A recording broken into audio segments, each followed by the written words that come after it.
भागेंगे अन्य। माँ हिम्मत रखो रे, मैं अभी पैसों का इंतजाम करता हूँ रे। ऑपरेशन तुरंत करना होगा रे। मैनेजर साहब मेरी माँ की जान बचानी है रे, मुझे लोन चाहिए रे। तू पहले खुद को देख रे, बैंक कोई दान घर नहीं है रे। सर मेरी मजबूरी समझिए रे, आज मुझे ठुकराया गया है रे, मुझे प्रिंसिपल तक नहीं पता था रे, इंटरेस्ट रेट और टाइम पीरियड पर मैं चुप था रे। शरीर की ताकत काफी नहीं है रे, दिमाग की ताकत भी जरूरी है रे। प्रिंसिपल समझ लिया है वो पैसा है जो हम लोन के रूप में लेते हैं रे। अब मुझे प्रिंसिपल समझ आता है रे, रेट ऑफ इंटरेस्ट का असर भी जानता हूं रे, टाइम पीरियड ही परिणाम तय करती है रे। मैनेजर साहब आज मैं समझाने आया हूं रे। हाँ बताइए रे। Simple interest is equal to principal into rate of interest into time upon 100 रे। प्रिंसिपल वो राशि है जो ली जाती है रे, रेट ऑफ इंटरेस्ट परसेंट में तय होती है रे, टाइम पीरियड सालों में गिनी जाती है रे, total amount is equal to principal plus interest होती है। अब समझ आया रे। माँ लोन मंजूर हो गया रे। सच में बेटा रे, हाँ रे, अब सब ठीक हो जाएगा रे। तूने मेहनत और समझदारी से रास्ता निकाला रे। हेलो एवरीवन, मजा आया। तो जैसे कि आप लोग ने देखा, हल्कू को प्रॉब्लम हुई लोन लेने में क्योंकि उसको लोन की जानकारी नहीं थी। पर आपके साथ ये नहीं होना चाहिए। आपको ये chapter 9 that is called simple interest, ये चैप्टर में आपको पता चलेगा कि लोन जब हम लोग लेते हैं किसी बैंक से या किसी इंडिविजुअल से, तो कौन कौन सी खास बातें हैं जो आपको पता होनी चाहिए, जैसे कि प्रिंसिपल अमाउंट क्या होता है, रेट ऑफ इंटरेस्ट क्या होता है, टाइम पीरियड क्या होता है एंड अमाउंट क्या होता है। तो उन सब चीजों को बताने के लिए मैं एसएस सर आपकी हेल्प करूंगा इस चैप्टर को बहुत ही बेहतरीन तरीके से समझने के लिए। तो सबसे पहले सिंपल इंटरेस्ट को जानने से पहले आप ये पूरा सिनेरियो समझो कि एक्चुअली हुआ क्या।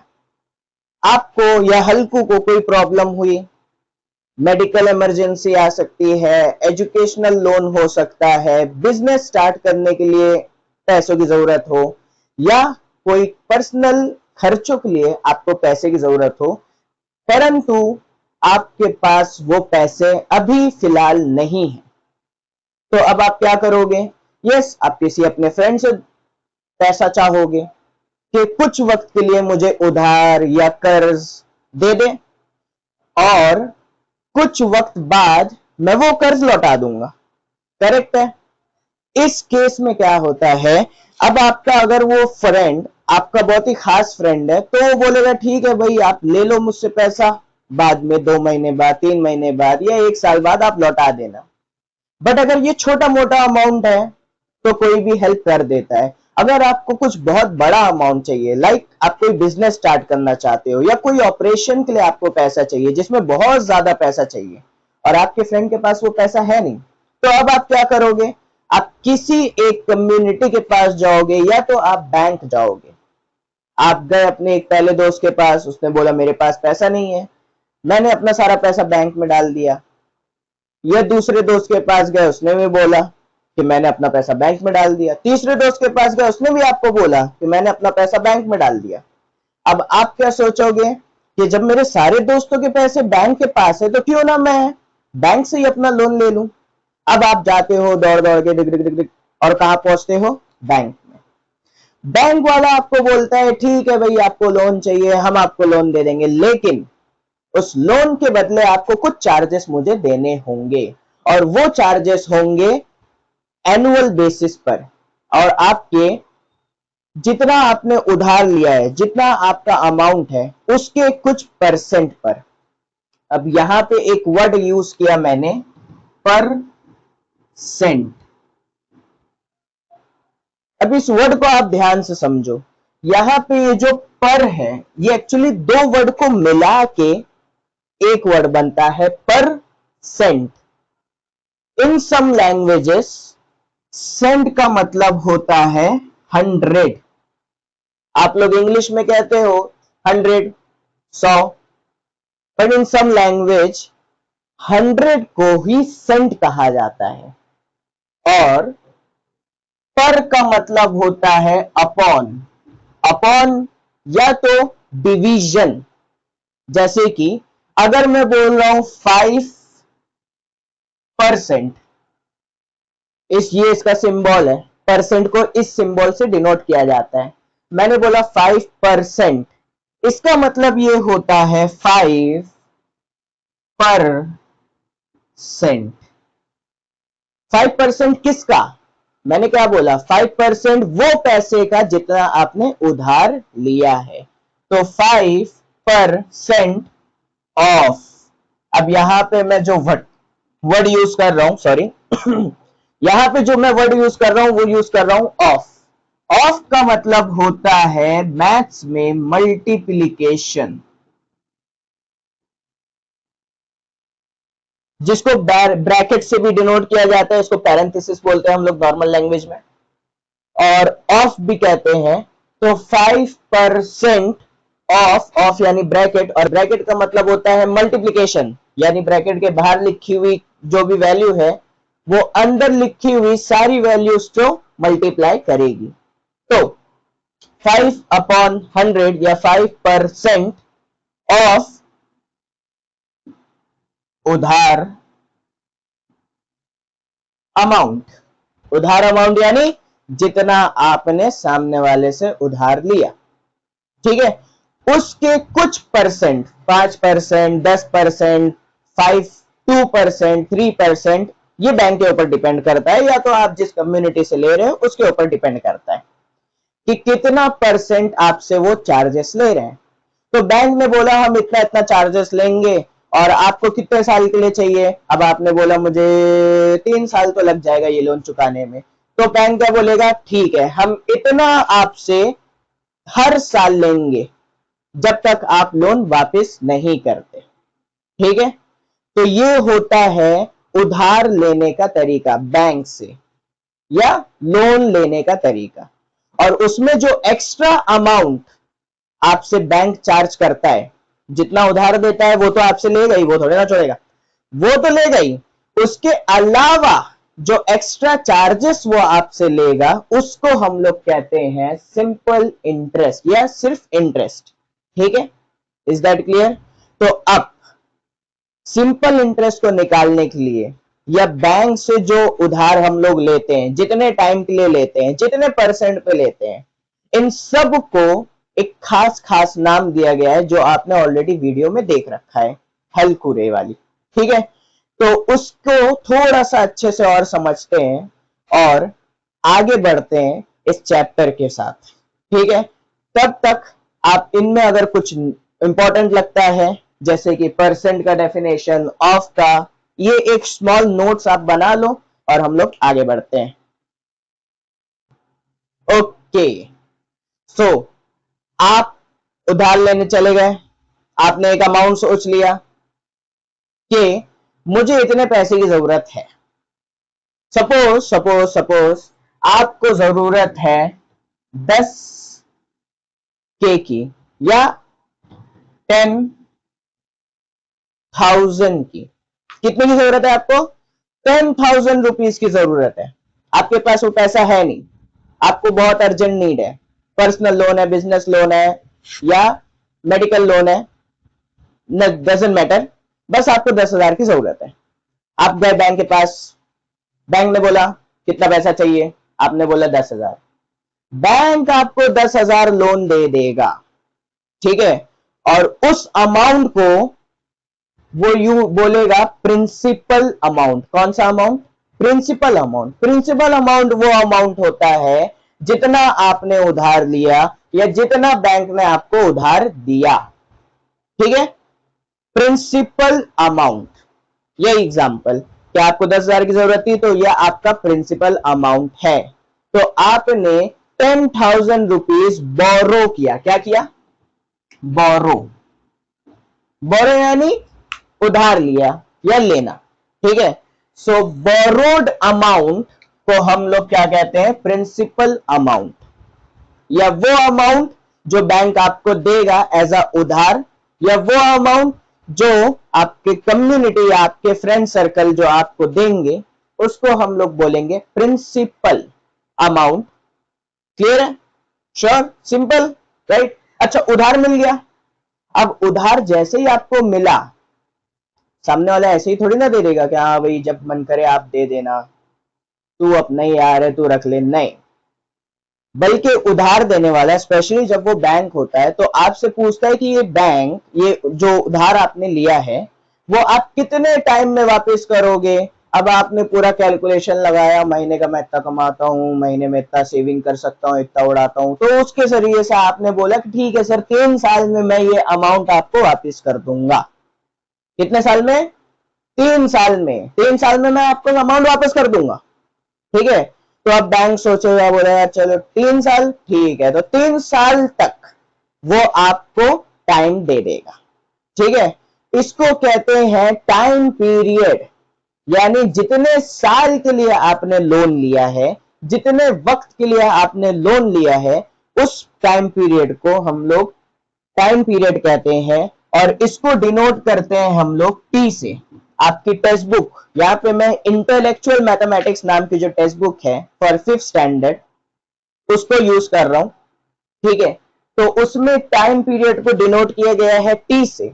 अगर आप कोई दूसरे बुक को रिफर कर रहे हो और सिंपल इंटरेस्ट ही आपका चैप्टर है या सिंपल इंटरेस्ट के बारे में आप जान रहे हो, चाहे आप लोअर क्लासेस में हो या हायर क्लासेस में हो, पॉसिबिलिटी है कि टाइम पीरियड को डिनोट किया जाता हो एन से। एन यानी नंबर ऑफ इयर्स, ठीक है, या number of instalments etcetera etcetera. तो एन से भी डिनोट करते हैं कुछ कुछ जगह पे, और कुछ कुछ जगह पे टी से भी डिनोट करते हैं। तो अगर आपकी बुक में टी की जगह पे एन हो या एन की जगह पे टी हो तो आपको कंफ्यूज नहीं होना है, ठीक है। T for time period, N for number of years, दोनों का मतलब सेम है। बात समझ में आई? चलो, अब बैंक ने आपको लोन दे दिया, उधार दे दिया, कितने साल के लिए? 3 साल के लिए। सर से आपने बोला कि मुझे 3 साल के लिए लोन चाहिए, 3 साल के लिए आपको लोन दे दिया, राइट। अब क्या करोगे? अब जो जरूरत है वो पूरी करोगे, लेकिन बैंक ऐसे ही थोड़ी ना दे देगा, बैंक को भी तो कमाना है ना आपसे। बैंक क्या लेगा आपसे? चार्जेस लेगा। चार्जेस कितना लेगा? बैंक आपसे चार्जेस लेगा जितना पहले ही डिसाइड होगा, ठीक है। बैंक ने पहले ही सोच के रखा होगा कि हाँ, हम अगर उधार देंगे तो हम इतना % चार्जेस लेंगे। कितना लेंगे? सम परसेंट। परसेंट वर्ड आ गया फिर से, याद है? और परसेंट किसी ना किसी चीज के ऊपर डिपेंड करता है, तो सम % ऑफ प्रिंसिपल। इसका मतलब क्या है? आप गए बैंक से 10,000 रुपए लोन लेने, बैंक ने बोला हम 2% आपसे क्या लेंगे? इंटरेस्ट लेंगे, या हम 5% इंटरेस्ट लेंगे, या हम 10% इंटरेस्ट लेंगे। वो डिपेंड करता है बैंक के ऊपर। मेरा जो बैंक है वो बहुत ही लुटेरा टाइप है। मैंने बोला आपको कि हम 10% आपसे इंटरेस्ट लेंगे, सूद लेंगे, या कह सकते हैं आप ब्याज लेंगे। ब्याज आपने सुना होगा, मैं तेरा हिसाब सूद के साथ वापस कर दूंगा, राइट? वैसा तो सूद बोलो, ब्याज बोलो या इंटरेस्ट बोलो, मैंने बोला बैंक 10% इंटरेस्ट आपसे लेगा और हर साल लेगा। ऐसा नहीं कि हाँ आपने वो उधार दे दिया, एक ही बार उसने 10% ले लिया, बोला अब बाकी आप जब लौटाना हो लौटाओ, मत लौटाना मत लौटाओ। ऐसा नहीं होता बैंक। बैंक क्या बोलेगा कि भाई आप मुझसे उधार ले लो, मेरे को कोई प्रॉब्लम नहीं है, लेकिन हर साल पर एनम, हर साल यानी पर एनम, ये भी वर्ड आपको दिखता होगा अपनी टेक्स्ट बुक में या आप नोट्स वगैरह में। पर एनम, पर एनम का मतलब होता है पर ईयर। एनुअल आपने सुना होगा ना, तो एनम मतलब ईयर हो सकता है, कि पर एनम का मतलब पर ईयर आपसे मैं चार्जेस लूंगा। कितना लूंगा? 10% चार्जेस लूंगा। 10% किसका sir? 10% of principal. 10% of principal. अच्छा, परसेंट का मतलब क्या बताया था? राइट, याद करो याद करो याद करो। 10/100, 10% ऑफ। ऑफ का मतलब मल्टीप्लीकेशन, ऑफ का मतलब मल्टीप्लीकेशन। किसका? प्रिंसिपल का। प्रिंसिपल कितना है? कितना उधार लिया आपने? 10,000। बात समझ में आई? तो इसको कहते हैं हम लोग रेट ऑफ इंटरेस्ट। अच्छा, रेट ये भी एक इंपॉर्टेंट वर्ड है, आपको समझना पड़ेगा क्योंकि मैं समझा के ही रहूंगा। रेट एक खास वर्ड है। अक्सर हम लोग रेट वर्ड सुनते हैं तो हमारे मन में ख्याल आता है अमाउंट, कि उसका रेट कितना था, इसका क्या रेट है, ये सब्जी का क्या रेट चल रहा है। द थिंग इज कि डिफरेंस है यहां पे, समझ रहे हो। अब रेट और प्राइस ये एक्स्ट्रा में समझ लो, कहीं ना कहीं तो काम आएगा। रेट और प्राइस हमें लगता है ये दोनों सेम है। अभी हम लोग 5th स्टैंडर्ड में, तो हमें कहीं ना कहीं लगता है कि हाँ दोनों सेम ही मतलब है, प्राइस बोल लो या रेट बोल लो। एक लोअर इंग्लिश में प्राइस होगा, हायर इंग्लिश में रेट होगा। मैं दुकान में आके बोलूं इसका रेट क्या है तो मेरी वैल्यू बढ़ जाएगी, मैं बोलूंगा प्राइस क्या है तो फिर थोड़ा नॉर्मल इंग्लिश वाला कहलाऊंगा। नहीं, ऐसा नहीं है, दो अलग अलग वर्ड है, दोनों का अलग अलग मीनिंग है। अब इसमें मीनिंग क्या होता है कि कुछ चीजें ऐसी हमको ऐसे गुड्स मिलते हैं जिनका जो अमाउंट होता है वो फिक्स होता है। फॉर एन एग्जाम्पल आप कुछ भी ले सकते हो, ये मार्कर 35 रुपीज का स्टार्टिंग में भी था, आज भी 35 का है, आगे भी 35 का हो सकता है या बढ़ भी सकता है, महंगाई बढ़ने की वजह से बढ़ सकता है, लेकिन नॉर्मल प्राइस इसका 35 है जो काफी साल से कांस्टेंट चला आ रहा है। या अगर मैं आपको बोल दूं कि ये पेंसिल है 10 रुपए की, पहले भी थी, अभी भी है, कल अगले साल भी रहेगी, राइट। तो द थिंग इज कि आप जो भी चीजें खरीदने जाते हो, आप गए बाजार में, वेफर आपको अच्छा लगा, लेज 10 रुपए की पैकेट है, वो उसका फिक्स प्राइस है। प्राइस फिक्स्ड होता है, चेंज नहीं होता। लेकिन आपने कभी देखा है गोल्ड लेते टाइम या गोल्ड वगैरह या सिल्वर वगैरह, अगर आपके घर में कोई बाय करता है, स्पेशली मम्मी, चलो आज सोना लेते हैं, दिवाली आ गई, धनलक्ष्मी आ गई, चलो सोना लेते हैं, तो ऐसे टाइम पे क्या होता है, हम लोग आज का रेट चेक करते हैं। रेट का मतलब वो अमाउंट होता है जो कि फ्लेक्सिबल होता है, या कह सकते हो आप जो चेंज होता रहता है with respect to time, with respect to any criteria. किसी ना किसी वजह से अगर अमाउंट में बार बार कम ज्यादा चेंज हो रहा है, कम भी हो रहा है, कभी कभी ज्यादा भी हो रहा है, फिर कभी कम हो जा रहा है, अनप्रेडिक्टेबली कभी भी बढ़ रहा है, कभी भी घट रहा है, तो ऐसे अमाउंट को प्राइस नहीं कहते, क्योंकि प्राइस वो अमाउंट होते हैं जो फिक्स हो गए, ठीक है। रेट वो अमाउंट होता है जो कम ज्यादा होता है। अब यहां पे इंटरेस्ट के लिए कौन सा वर्ड यूज हुआ है, रेट का। क्यों? इंटरेस्ट भी फिक्स थोड़ी ना है, इंटरेस्ट भी डिपेंड कर रहा है किसके ऊपर, प्रिंसिपल के ऊपर। अगर आपने ज्यादा उधार लिया है आपको ज्यादा इंटरेस्ट देना पड़ेगा, आपने कम उधार लिया है तो आपको कम इंटरेस्ट देना पड़ेगा। तो रेट की वैल्यू भी फिक्स नहीं है, इसलिए इसको क्या कहा जाता है, रेट ऑफ इंटरेस्ट, यानी वो अमाउंट ऑफ इंटरेस्ट जो बार बार क्या होता हो, चेंज हो रहा हो। और चेंज हो रहा है तो किसी न किसी वजह से हो रहा है, तो चेंज हो रहा है किसकी वजह से, प्रिंसिपल की वजह से। अब प्रिंसिपल की वजह से चेंज हो रहा है आपका इंटरेस्ट। अब मान लो आप खुद एक बैंक हो, आपसे कोई 5,000 रुपए लेने आया, आप उसको बोल दो 500 रुपए तेरा इंटरेस्ट लगेगा, ठीक है। फिर कोई 10,000 लेने आया, आपने बोल दिया 1,000 रुपए तेरा इंटरेस्ट लगेगा, ठीक है। कोई 20,000 लोन लेने आया, आपने बोला 2,000। अब कोई आपसे लोन लेने आया 17,525 रुपए, अब इसमें कितना इंटरेस्ट लूं, 5 लूं, 10 लूं, 7 लूं, कितना लूं? कंफ्यूजन हो गया, बात समझ रहे हो। तो इस चीज को सिंप्लीफाई करने के लिए हम किसका यूज करते हैं, परसेंटेज का। तो रेट ऑफ इंटरेस्ट हमेशा हम लोग परसेंट में देखते हैं कि हर 100 रुपए पर मैं 10 रुपए इंटरेस्ट लूंगा, तो 10,000 पर उस हिसाब से कितना इंटरेस्ट हुआ ये निकालना होता है। समझ रहे हो, क्लियर है।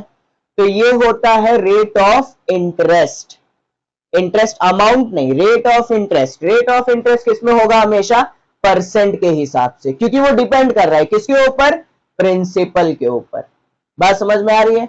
तो rate of interest is depending on principal. Clear है? यहां तक बात समझ में आ रही है? ज्यादा कंफ्यूज तो नहीं हो रहे?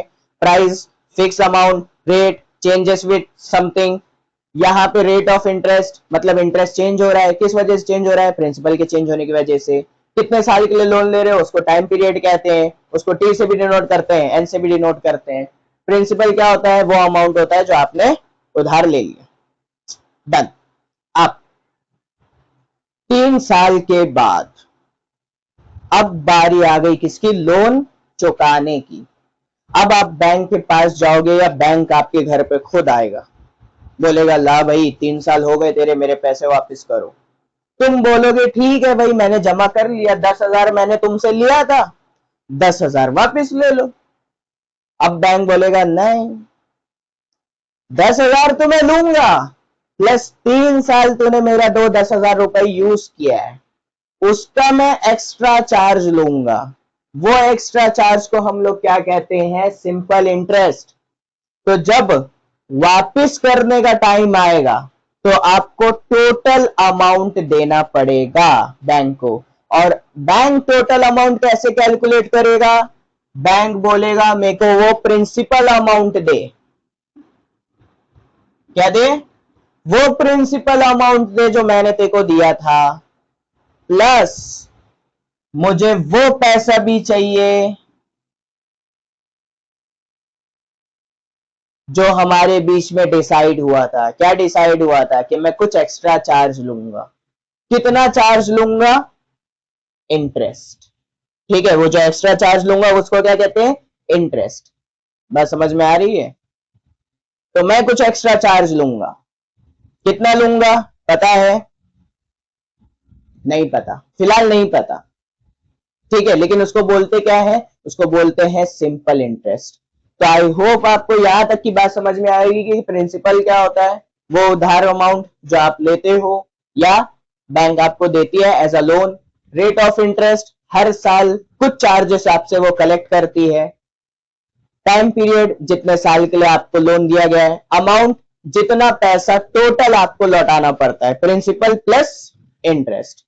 बात समझ में आई? फटाक से इसको नोट कर लो, फिर हम लोग आगे बढ़ते हैं। तो गाइस नोट कर लिया फटाफट। अब सिंपल इंटरेस्ट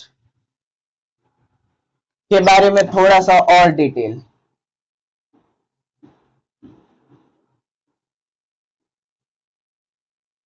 सिंपल इंटरेस्ट के अलावा एक और इंटरेस्ट होता है जिसको हम लोग कहते हैं कंपाउंड इंटरेस्ट, लेकिन वो आप हायर स्टैंडर्ड्स में पढ़ोगे।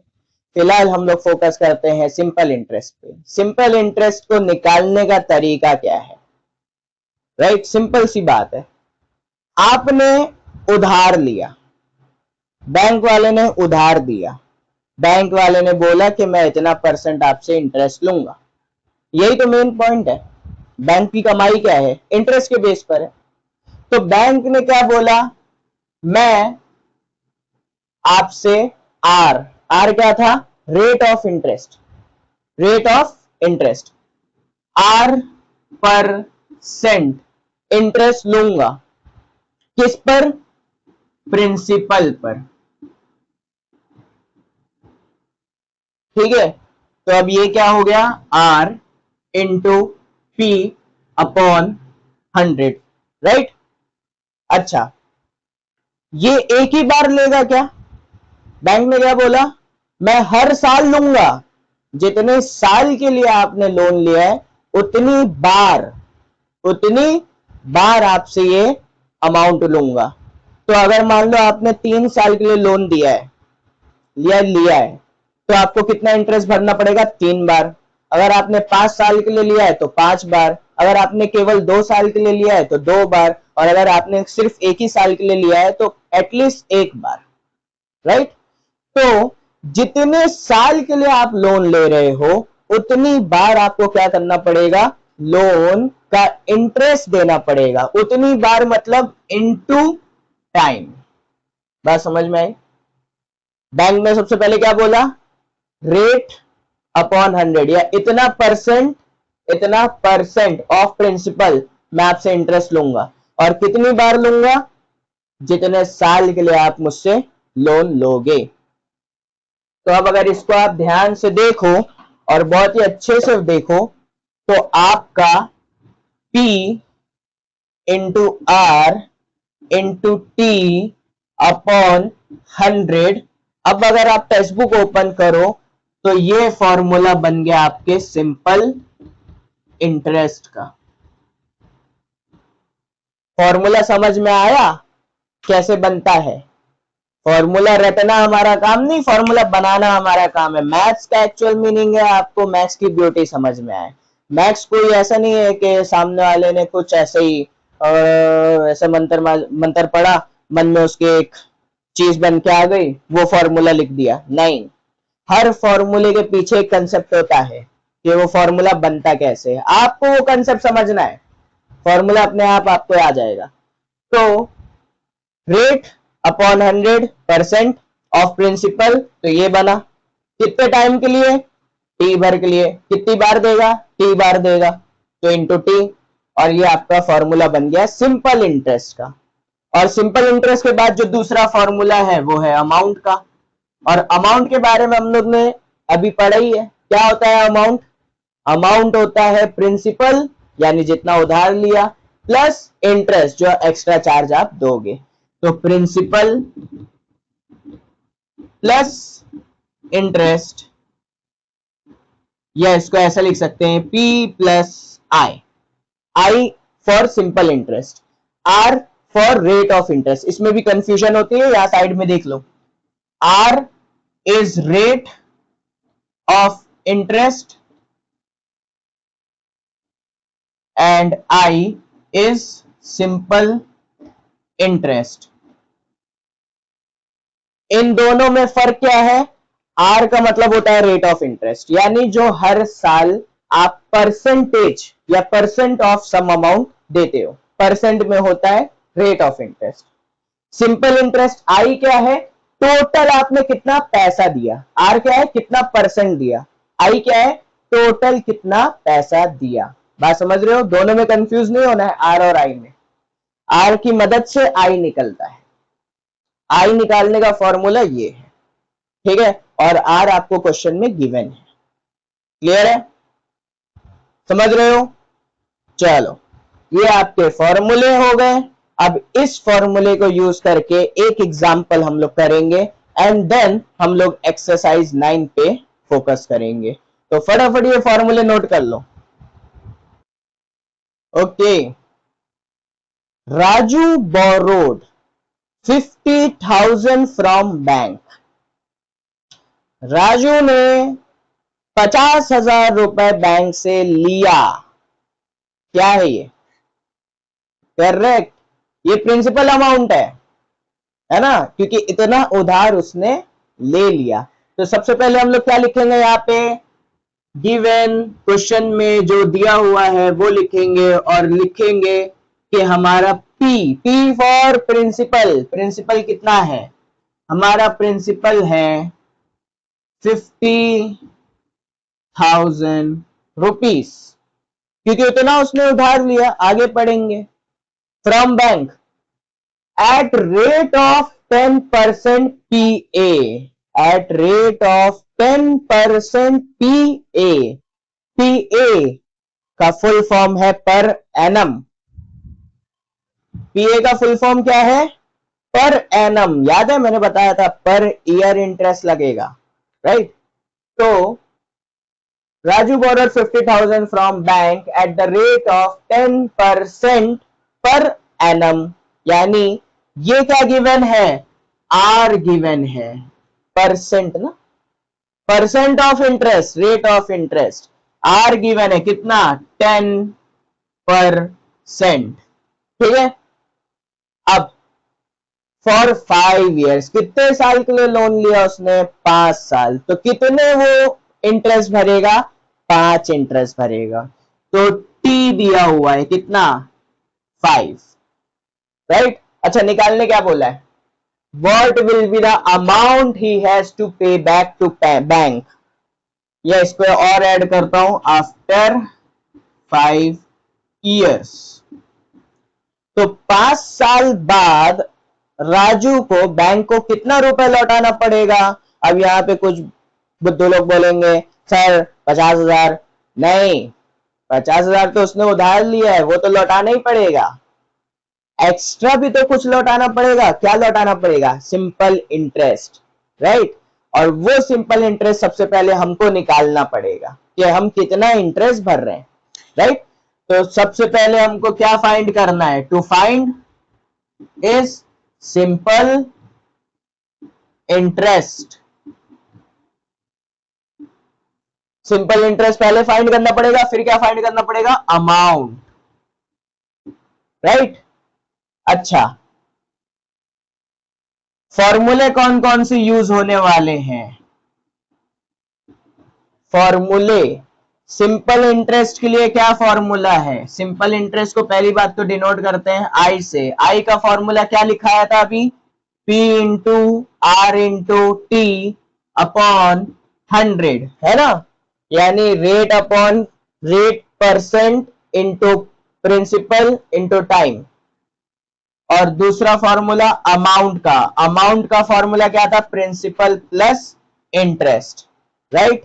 अब ये देखो मेथड लिखने का। जैसे ही आपने क्वेश्चन पढ़ा, आपने गिवन लिख दिया, लास्ट लाइन पढ़ी, आपने टू फाइंड लिख दिया, कौन सा फॉर्मूला यूज होने वाला है आपने वो लिख दिया। टीचर को मालूम पड़ गया, अरे बच्चे को तो आता है ये सम, चलो ठीक है, आता तो है, राइट। अच्छा एक्सप्रेशन पढ़ता है, थोड़ा अच्छे से लिखा करो। अब लास्ट में सोल्यूशन। तो सोल्यूशन में फिर से एक बार फॉर्मूला लिख के I is equal to P into R into T upon 100। यह आ जाएगा P फॉर प्रिंसिपल, प्रिंसिपल है कितना? 50,000 इंटू आर कितना है? 10 इंटू टी कितना है? 5 years अपॉन 100, ठीक है। अब बस हमको क्या करना है? इसे कैलकुलेट करना है। और कैलकुलेशन के लिए हम लोग कोई भी एक रफ जगह यूज कर सकते हैं, या तो आप अपने सम में भी कर सकते हो, लेकिन बिना गंदगी किए। पेपर को गंदा नहीं करना है, ठीक है। कैलकुलेशन रफ में भी कर सकते हो। अच्छा, कैलकुलेशन कैसे करते हैं हम लोग?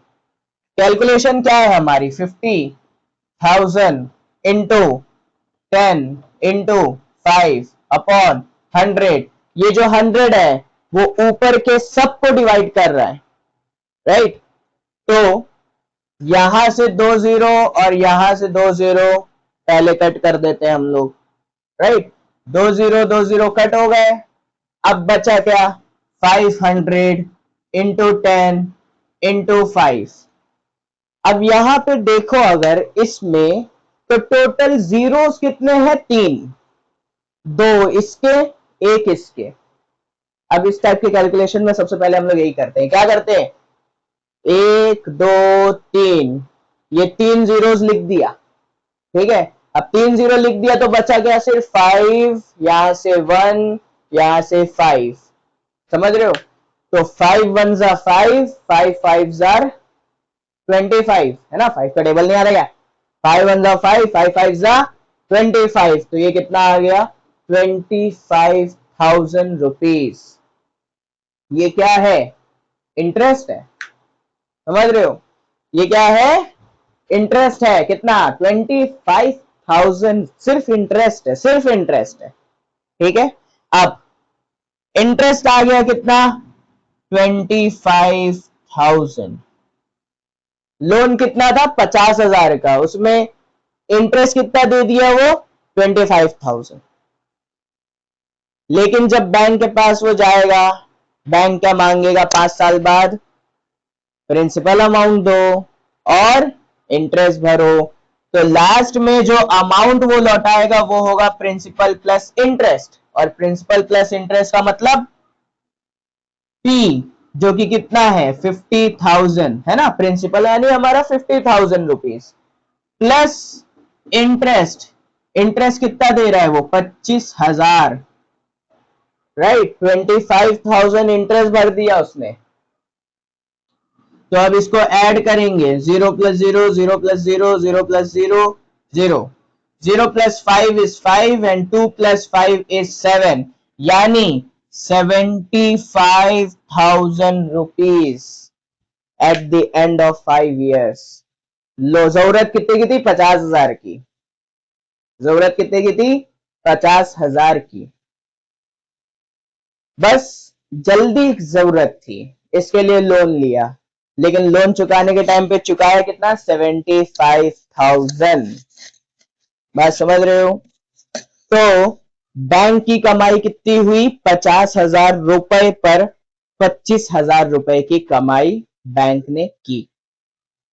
क्लियर है? ठीक है, तो इसको कहते हैं हमारा सिंपल इंटरेस्ट निकालने का तरीका। अब ये तो बस एक एग्जाम्पल था। अब हम लोग जाते हैं एक्सरसाइज की तरफ, पर उससे पहले आप ये बात समझ लो कि इंटरेस्ट और बैंकिंग या बैंक से आप लोन ले रहे हो, it is good, but interest is not good. Bank ने आपको एक ही चीज ये तो दे दी कि हाँ, आप उनसे लोन लेके इंटरेस्ट दे सकते हो। ठीक है, इंटरेस्ट ले दे के आप उनसे लोन लेके अपनी जरूरत पूरी कर सकते हो, लेकिन आप देख सकते हो कि आपको जरूरत कितनी की थी, वो पैसा आपके पास था नहीं, और आपको चुकाना कितना है? उससे काफी ज्यादा। सो छोटी मोटी चीज के लिए लोन लेना इज नॉट गुड। ठीक है, आई होप आपको ये चैप्टर का बेसिक फॉर्मेट समझ में आया होगा। अब रही बात सम की, तो इसमें ऐसे कई सारे क्वेश्चन है, और इसमें खास तौर पे कुछ क्वेश्चंस ऐसे हैं जहां पे आपको ऐसी चीजें दिख रही हैं, 7.5, ये सब दिख रहा है। तो इस केस को कैसे सॉल्व करना है, ये अब हम लोग सीखेंगे। फटाफट लाइक कर दो यार। ठीक है, चलो। ओके, नाउ सिंपल इंटरेस्ट समझ गया, प्रिंसिपल समझ गया, रेट ऑफ इंटरेस्ट समझ गया, फॉर्मूला भी पढ़ लिए, अप्लाई भी कर दिए। Now what? छोटा सा इंट्रोडक्शन रह गया, क्योंकि सम में आपको कुछ ऐसी क्वांटिटीज दिख रही है जिसको देख के थोड़ा कंफ्यूजन होता है। मैं वो कंफ्यूजन यहाँ पे क्लियर कर देना चाहता हूँ, फिर नेक्स्ट वीडियो में हम लोग एक्सरसाइज कवर कर लेंगे। क्या कंफ्यूजन आता है? 7.5। आपको क्वेश्चन, अगर आप मान लो टेक्स्ट बुक का मैं एग्जांपल लूं, तो एक्सरसाइज 9C में आप देखोगे P is equal to 750, R is equal to 5% and T is equal to 2.5 years। अब यहाँ पे T दिया हुआ है 2.5 years। हाफ क्या? 1/2 बोला है, राइट? 1/2 को मैं हाफ बोल रहा हूं। 1/2, 2 1/2 years, या 7 1/2 years। इसका मतलब क्या है? 2 और आधा साल, यानी 2 साल और 6 महीना। ठीक है, आप सही बोल रहे हो, ये तो आपको पता है। 2.5 years का मतलब 2 साल एंड सर आधा साल यानी 6 महीना। वेरी गुड, पता है आपको। लेकिन लिखेंगे कैसे, सॉल्व कैसे करेंगे? इसको कुछ लोग गलती क्या करते हैं पता है? 2 into half and so on. जैसे कि P दिया हुआ है 750, R दिया हुआ है कितना बताया था मैंने? 5%, और T दिया हुआ है 2.5 year। तो अब फॉर्मूला जो इंटरेस्ट का है वो तो है P into R into T upon 100। तो ये लिख देंगे 750 इंटू R 5 इंटू T यानी 2 इंटू हाफ अपॉन 100। और यहीं पे ये गलत हो जाएंगे, यहां पे ही गलत होंगे, क्योंकि अगर 2 इंटू 1/2 आप लिख रहे हो तो 2 कैंसिल हो जाएगा। 2/2 क्या होता है? 1 होता है, कैंसिल हो गया। अगर कैंसिल ही करना तो दिया क्यों था? और आपने क्या बोला? 2 साल 6 महीना। ये 2 और 2 कैंसिल हो गए तो सिर्फ 1 साल बचा। सेम आया क्या? नहीं आया। ये गलती कुछ लोग करते हैं। ठीक है, ये गलती कुछ लोग करते हैं। ये आपको समझना पड़ेगा कि 2.5 years का मतलब यहां पे होता है 2 प्लस हाफ। ठीक है, 2 हाफ का मतलब 2 प्लस हाफ। अब इन दोनों को ऐड कैसे करेंगे? ये दोनों ऐड होंगे क्या? हैशटैग सवाल। स्टूडेंट्स वांट्स टू नो या teachers wants to know. 2 plus half दोनों ऐड होंगे क्या? As per law of mathematics add नहीं होंगे। क्यों? कैलकुलेशन का एक रूल है बच्चों, समझना, बहुत ही इंपॉर्टेंट रूल है, आगे भी चल के लाइफ टाइम काम आएगा जब भी मैथ्स करोगे। इसका डिनोमिनेटर देखो, ये तो फ्रैक्शन में है 1/2, लेकिन ये फ्रैक्शन में नहीं है, दिख नहीं रहा है, एक्चुअली है लेकिन दिख नहीं रहा है। इसको हम लोग लिख सकते हैं 2/1। और मैथ्स का कैलकुलेशन रूल क्या बोलता है? अगर डिनोमिनेटर डिफरेंट है तो एडिशन पॉसिबल नहीं है, एडिशन पॉसिबल नहीं है। तो अब ऐसे केस में हम लोग एलसीएम या लोएस्ट कॉमन मल्टीपल निकालते हैं, वो बात की बात है। फिलहाल हम लोग क्या करेंगे, उससे दूसरा मेथड यूज करेंगे। दूसरा मेथड कौन सा? 2 प्लस हाफ। अब ये हाफ को अगर मैं साइड में डिवाइड करूं, साइड में, तो नीचे वाला नंबर बाहर आता है, आपको भी पता है, मुझे भी पता है, सेम सेम। ऊपर वाला नंबर अंदर आता है, आपको भी पता है, मुझे भी पता है, सेम सेम, राइट। अब ये दोनों डिवाइड नहीं होंगे, ये भी मेरे को भी पता है, आपको भी पता है, again same same, right. The thing is कि ये दोनों डिवाइड तो होंगे नहीं, तो इस केस में हम लोग क्या करते हैं, वो देखो, वो सही बोला, नहीं तुमने भी सही बोला, अरे वाह। क्या बोला कि 2 0 0 -1 करेंगे, 1 नीचे आएगा, है ना। 2 0 0, 1 - 0, 1 नीचे आ गया। फिर हम लोग क्या लेते हैं, यहां पे पॉइंट लेते हैं। बहुत सही जा रहे हो यार, पढ़ा लिखा निकला तू तो, आता है तुमको, मतलब पॉइंट लेते हैं, और पॉइंट लेने के बाद यहाँ पे कितने भी जीरो हमारी मर्जी से हम लगा सकते हैं। तो फिलहाल एक ही लगाएंगे, तो ये क्या बन जाएगा, 10। अब इसको डिवाइड करेंगे तो क्या आएगा, 2 5 10, है ना। 2 के टेबल में 10 कब आता है, 5 में। 2 5 10, तो 10 - 10 0, रिमाइंडर 0 आ गया, डिवीजन कंप्लीट। आंसर क्या आया, 0.5। मतलब कहने का क्या है कि 1/2 की जगह पे क्या लिख सकते हैं हम लोग, 0.5 लिख सकते हैं ना। बहुत सही, वेरी गुड, लिख सकते हैं सर। लेकिन अब यहां पे क्या प्रॉब्लम हो गई, एक और प्रॉब्लम, अभी भी दोनों में एडिशन नहीं होगा।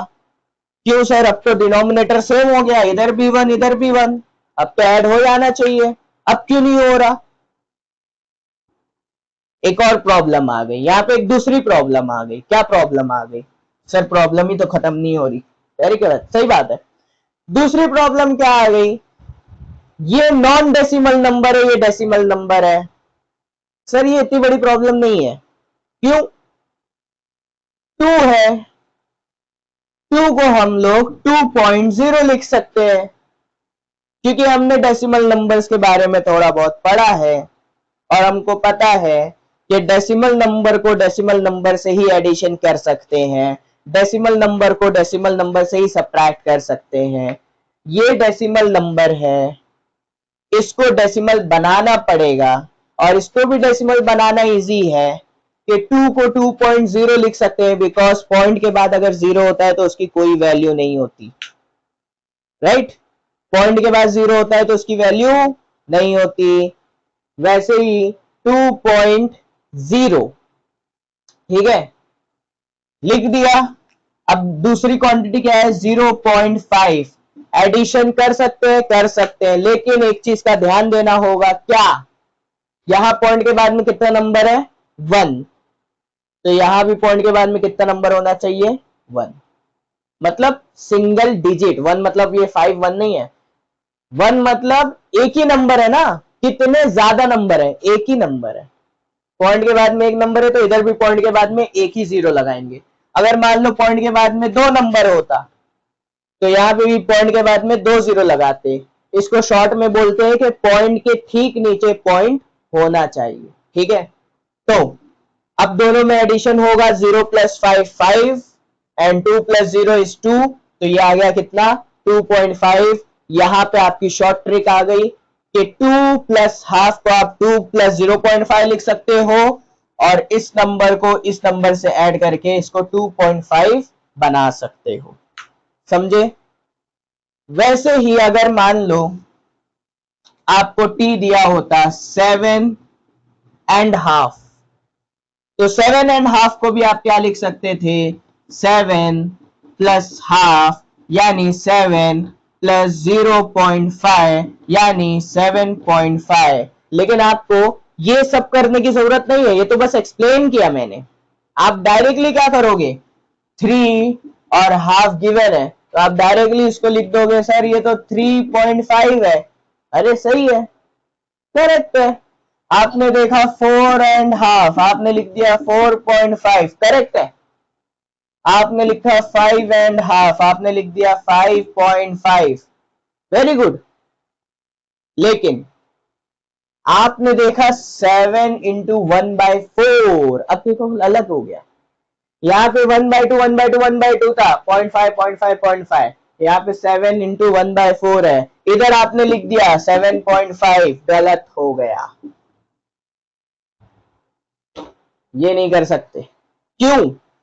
1/2 किया था, उसको डिवाइड किया था, ये वाला डिवीजन किया था तो 0.5 आया था। अगर 1/4 होता मान लो तो 4 इंटू 1 करना पड़ता और वैल्यू कुछ और आती। हमको जानना नहीं है, क्यों? टेक्स्ट बुक में हमारे सिर्फ 0.5 ही है, बस बता रहा हूं। ठीक है, तो एज अ जनरल नॉलेज पकड़ लो। क्लियर है? ठीक है। अब मेरे को ऐसा लगता है कि आपको मेरी जरूरत नहीं है। एक्सरसाइज के क्वेश्चन आप खुद कर सकते हो। सो आप मेरे एक्सरसाइज के वीडियो आने से पहले मैं आपको ये सजेस्ट कर रहा हूं या आपसे ये डिमांड रख रहा हूं कि आप इस एक्सरसाइज 9 का क्वेश्चन नंबर बी का कोई भी एक, मोस्टली थर्ड या तो फिर फोर्थ, इन दोनों में से कोई एक, और सी का फर्स्ट वाला आप खुद से ट्राई करो। अगर आपको ट्राई किया आपने और बिना किसी की हेल्प के आपको क्वेश्चंस आ गया तो मेरे एक्सरसाइज के वीडियो देखने की आपको कोई जरूरत नहीं है, कुछ एक्स्ट्रा नहीं बताने वाला मैं। आप वो वीडियो स्किप करके अगले चैप्टर के वीडियो पर जंप करो। ऑलराइट, सो पढ़ो समझ के, रट के नहीं। ठीक है? सो मेरा नाम है SS सर, मैं क्लास 9th इंटेलेक्चुअल मैथमेटिक्स पढ़ा रहा हूं इस सीरीज में, और इस सीरीज में हम लोग ज्यादा से ज्यादा चैप्टर कवर करने की कोशिश करेंगे। हाँ, थोड़ा सा लेट हो सकता है वीडियो में, बट चैनल के साथ बने रहें।